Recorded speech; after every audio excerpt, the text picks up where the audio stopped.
मैं आपका समर्थन करता और आप मुझे ये कहते कि आप एक मजबूत उम्मीदवार मुझे खोज कर दीजिए, मैं 6 महीने पहले पार्टी को ज्वाइन करवाता और मैं उनका साथ देता। कहाँ थे ये कैंडिडेट जो आज आ गए अचानक से दूसरी पार्टियों से? उस वक्त भी तो आपको मुझे कहना चाहिए था। अवैसी साहब के प्रोग्राम में मेरा 10 लाख से ज्यादा खर्चा हुआ, क्यों हुआ, किस लिए हुआ? क्या आपने मुझे पैसा दिया? क्या आप मुझे पैसा देते हैं? आपकी पार्टी मुझे झंडा देती है? 11 साल से एक पैसा नहीं जानता हूं मैं आपका। 11 सालों से जब मैं अवैसी साहब की पार्टी को यहाँ पर लेकर आया था, उस वक्त से ये तमाम लोग हमसे जुड़ते गए और उस वक्त अवैसी साहब की पार्टी को लोग यहाँ देखना पसंद नहीं करते थे। हमारे कार्यकर्ताओं ने जिल्लत उठाई, हमने जिल्लत उठाई और हम जिल्लत उठाते रहे, लेकिन मेहनत करते रहे, मेहनत में कभी पीछे नहीं हटे। हमने जमीनी मेहनत करके आज उस मुकाम को बनाया है कि जब आज ये दरख्त फलदार हो गई तो हमारे बड़े लोग इस दरख्त को ही काटने के फिराक में लग गए और काट भी दिए। मैं पूछता हूँ ऑल इंडिया मजलिस इत्तेहादुल मुस्लिमीन के बिहार सदर अख्तर ईमान साहब से, मैं पूछता हूँ जनाब आदिल हसन आजाद साहब से, और मैं किसी दो तीसरे का नाम तो नहीं लूंगा क्योंकि मास्टर प्लानर यही दोनों हैं। ये लोग जो कहते हैं कि अवैसी साहब का, बैरिस्टर साहब का फैसला है, ऐसा है वैसा, कुछ नहीं है। एक बिहार सदर खुद ये फैसला करता है कि मुझे क्या करना है, नहीं करना है। अगर अवैसी साहब का फैसला होता तो जनाब तौसीफ साहब का भी मामला चलता है ना, लेकिन इन लोगों ने माजिदुल हसन साहब जो मेयर हैदराबाद उसके नमपल्ली के एमएलए हैं, उनको सिर्फ विधानसभा प्रभारी बनाकर छोड़ दिया गया और पूरे बिहार में इन्होंने कहा कि मैं 100 सीट से ज्यादा से लड़ूंगा। पूरे बिहार के लोग पागलों की तरह मेहनत करने लगे, तैयारी करने लगे, लेकिन नतीजा क्या आता है? 35 सीट पर आके रुक गए। आप कह रहे थे कि 40 के बदले 4 के बदले 40 लाऊंगा। जब आप 100 लड़ेंगे तब ना 40 लाएंगे। आप 35 लड़ रहे हैं, उस 35 में भी मुझे लगता है 6-7 जगह आपने नहीं लड़ा, 6-7 जगह आपने कैंडिडेट ही नहीं दिया। अब ये गठबंधन आपने बनाया आजाद समाज पार्टी से। भाई आजाद समाज पार्टी से आपने गठबंधन बनाया, अच्छी बात है, तो आपको पूरे बिहार में लाना चाहिए था, है ना? अब आप पहले बोलते हैं फर्क नहीं पड़ता है। ये प्रेस कॉन्फ्रेंस करने का ये मकसद ये है कि मैं आपके तमाम न्यूज चैनल के माध्यम से जनाब अख्तर ईमान साहब को ये पूछना चाहता हूँ कि मेरी गलती क्या थी, मेरा कसूर क्या था, कब हमने पार्टी का साथ नहीं दिया। 2016 से जब बिहार में पार्टी आई थी 2015 में, 2016 में राशिद अनवर ने आपके दामन को थामा था और उस वक्त जब आपको बिहार में कहीं लोग पूछ नहीं रहे थे, राशिद अनवर ने आपको 500 मोटरसाइकिल से रिसीव करके 100 किलो माला पहनाने का काम किया था। उस वक्त लोग हम पर हंस रहे थे, जो राहगीर जो थे, जो रास्ता चलते लोग थे, वो मेरी मजाक बना रहे थे मेरी बातों को, उस हरकतों को, ये क्या कर रहा है, ये लड़का पागल हो गया। लेकिन मुझे एतमाद था कि अवैसी साहब की पार्टी बिहार में मजबूती से काम करेगी और अख्तर ईमान साहब के क़यादत में काम होगा। तो मुझे लगा कि अख्तर ईमान साहब बहुत साफ और शफाफ इंसान है।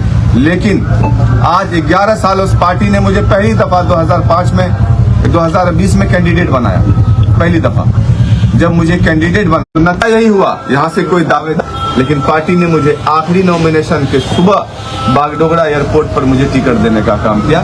मैं आकर नॉमिनेशन फॉर्म भरा।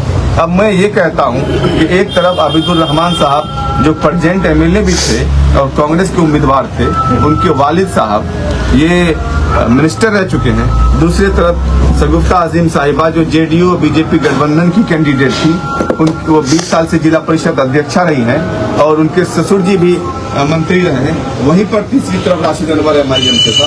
मेरा कोई फैमिली बैकग्राउंड, पॉलिटिकल बैकग्राउंड नहीं है, लेकिन मैं मजबूती से चुनाव लड़ा।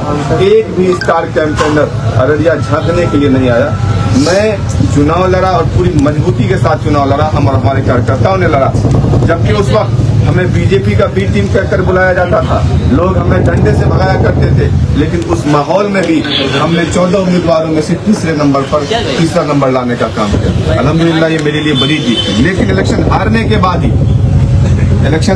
के बाद मैं उस तरीके से काम कर रहा हूं जैसे कि आने वाले महीने में इलेक्शन है।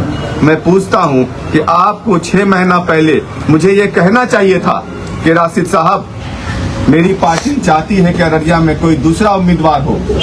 मैं आपका समर्थन करता और आप मुझे ये कहते कि आप एक मजबूत उम्मीदवार मुझे खोज कर दीजिए, मैं 6 महीने पहले पार्टी को ज्वाइन करवाता और मैं उनका साथ देता, लेकिन आपने ऐसा नहीं किया। आप चुपचाप सांप की तरफ बैठकर सुनते रहे और सूंघते रहे।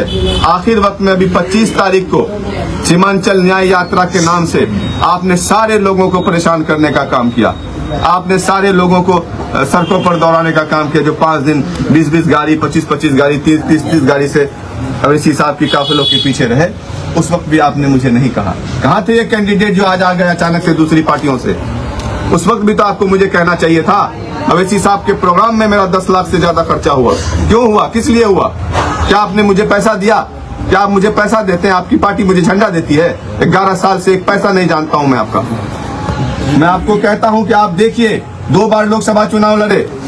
मैं राशिद अनवर रोता हुआ किशनगंज से जब इलेक्शन हार जाते थे, रोता हुआ मैं अररिया आता था। मैं उस तरीके से काम करता था, कभी कहीं भेज दिया जाता था, कभी कहीं भेज दिया जाता था। 15-15 दिन, 20-20 दिन पागलों की तरह करता था काम। मेरा सदर जीत जाए तो मेरे हौसले बहुत मजबूती होगी, मेरा पार्टी मजबूत होगा। लेकिन मेरे सदर ने आज मुझे ऐसा धोखा दिया, ऐसा गुमराह किया है जिसका मैं तस्वीर भी नहीं कर सकता था। आप पिछले 15 दिन तक पहले मुझे दौड़ाए और मैं तन्हा दावेदार था भाई। मेरे अलावा कोई उम्मीदवार नहीं था अररिया से। हम अररिया सीट जीतने वाले थे। हम कोई हराम की कमाई करने वाले लोग नहीं हैं। बहुत मेहनत और मुशक्कत से कमाते हैं। 2 वक्त की रोजी रोटी कमा कर अपने बीवी बच्चों को सिर्फ आपको इनकार करके आपका साथ देने का काम किया। मुझे टिकट की चिंता नहीं थी।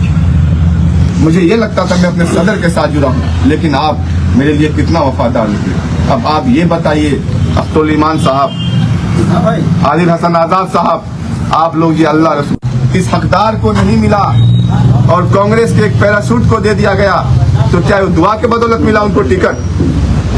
मैं पूछता हूँ जनता से, अपने लोगों से, क्या दुआ के बदौलत उनको टिकट मिला? अरे राशिद अनवर तो अपने लिए दुआएं कर रहा था। हमारे लोग हमारे लिए दुआएं कर रहे थे। आज हजारों माँ बहन हमारे लिए रो रही हैं। मेरे पास फोन आता है रोने का। रात को एक बहन हमारी रोते रोते आई है बहुत दूर से। मैं क्या बताऊँ आप लोग, मेरे पास अल्फाज नहीं है बयान करने के लिए। इन लोगों ने 11 साल तक मुझे लूटने का काम किया। मैं ईमानदारी और वफादारी का सबूत पेश किया, लेकिन इन लोगों ने मेरे साथ इतना बड़ा धोखा किया, मैं इसकी उम्मीद नहीं कर सकता। लेकिन मैं अल्लाह, आप कहते हैं कि मैं मजलूमों के हक और इंसाफ की लड़ाई सीमांचल में लड़ना चाहता हूँ। अरे अब्दुल ईमान साहब, मैं तो मजलूम था, आपके पार्टी का सच्चा सिपाही था। मेरा इंसाफ कहाँ है? क्या इंसाफ किया आपने मेरे साथ? ये खुदा सब देखता है, मैं उस पर ही छोड़ दिया हूँ। जो फैसला करेगा वो वही रब करेगा मेरा, इंशाअल्लाह ताला। आपके ये कारनामे, आपने जो मेरे साथ किया है, आज मैं शुक्रगुजार हूँ पूरे बिहार, पूरे हिंदुस्तान के लोगों का, ऐसे लोगों का जो मेरा साथ दे रहे हैं, जो मेरे मुखालिफ थे कभी, उन्होंने भी मेरे लिए रोया है, वो भी मेरे लिए दुआएं कर रहे हैं, वो भी फिक्रमंद हैं। आप तमाम लोगों के, मैं आज जो यहाँ पे मेरे लोग आए हुए हैं, मेरे पास अल्फाज नहीं है कि मैं इनको क्या बोलूँ। मेरे अल्फाज खत्म हो चुके हैं, मेरी तवानाई खत्म हो चुकी है। मैंने अपने हौसले को हार दिया। मुझे उम्मीद नहीं थी कि ऐसा मेरे साथ हो सकता है, लेकिन ये अचानक से मेरे साथ हो गया। तो मैं अब अपने लोगों से राय मशवरा करूंगा। मेरे लोग मुझे जो कहेंगे, मैं अपने लोगों की बात को अमल पे लाऊंगा। क्या पार्टी में अभी आप बने हुए हैं या पार्टी इस्तीफा देंगे? अभी तक हमने इस्तीफा नहीं दिया है जी, अभी तक हमने इस्तीफा नहीं दिया है। लेकिन आप देखिए कि अब आखिर वक्त है नॉमिनेशन का। अब मैं अगर चुनाव, मेरे लोग अगर कहेंगे कि चुनाव लड़ना है, तो मुझे तो इस्तीफा देना होगा ना। अभी मोटी बात अगर करें तो क्या सामने आ रही है अब तक?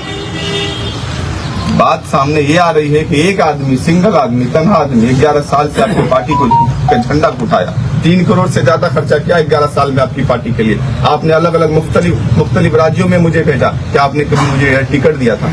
क्या आपने मुझे बस का किराया दिया था? क्या आपने मुझे होटल में रहने के लिए खाना दिया था? क्या दिया था आपने? अरे हमारा अपना पैसा था, अपना जान था, अपना माल था। हमने कुर्बानी करके, मेहनत करके ये सब कमाया। और आज अररिया जब मजबूत हो चुकी थी, आज हम एमएलए बनने लायक हो गए थे, आपकी पार्टी को जिताने लायक हो गए थे, तब आपने हमारा टिकट किसी और के हवाले कर दिया। और चुनाव के दौरान ये देखा जाता है कि जब लोगों का पार्टियों से टिकट कटता है तो दूसरी पार्टी से ऑफर आता है। ऐसा कोई ऑफर अब तक है? मेरे पास बहुत सारी पार्टियों का ऑफर है, लेकिन मेरे जो लोग हैं वो मुझे चुनाव लड़ने बोलेंगे तो मैं लड़ूंगा, नहीं लड़ने बोलेंगे तो नहीं लड़ूंगा। किसी पार्टी से बोलेंगे तो पार्टी से लड़ूंगा, निर्दलीय बोलेंगे तो निर्दलीय लड़ूंगा। मैं अपने कार्यकर्ताओं के बदौलत यहाँ तक पहुँचा हूँ। मेरी कोई भूमिका इसमें नहीं है। मेरे कार्यकर्ता से मैं हूँ, मुझसे कार्यकर्ता नहीं। मेरे लोग मुझे जो मशवरा देंगे मैं उनके मशवरे पर पूरा अमल करने की कोशिश। सर ये आपके पूछ रहे टिकट हैं कटने के बाद उधर एमआईएम की तरफ से कोई शीर्ष नेतृत्व से कोई बातचीत? कोई बात नहीं, कोई फोन कॉल नहीं, कुछ नहीं। उन्होंने तो फोन उठाना बंद कर दिया सर। 3 दिन से उन्होंने रिप्लाई करना, मैसेज का रिप्लाई करना बंद कर दिया।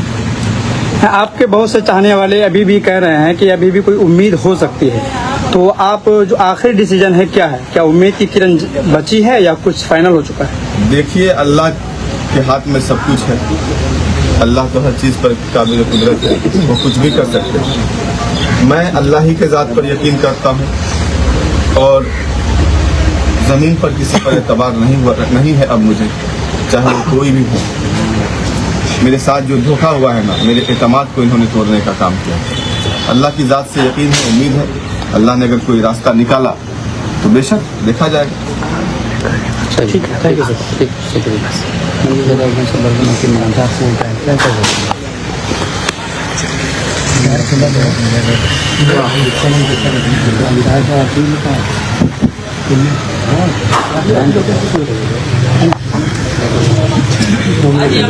माइक उठा लीजिए सर।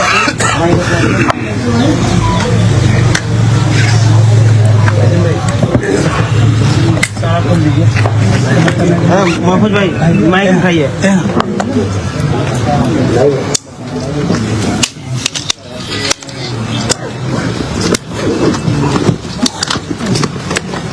माइक दीजिएगा छोटा वाला।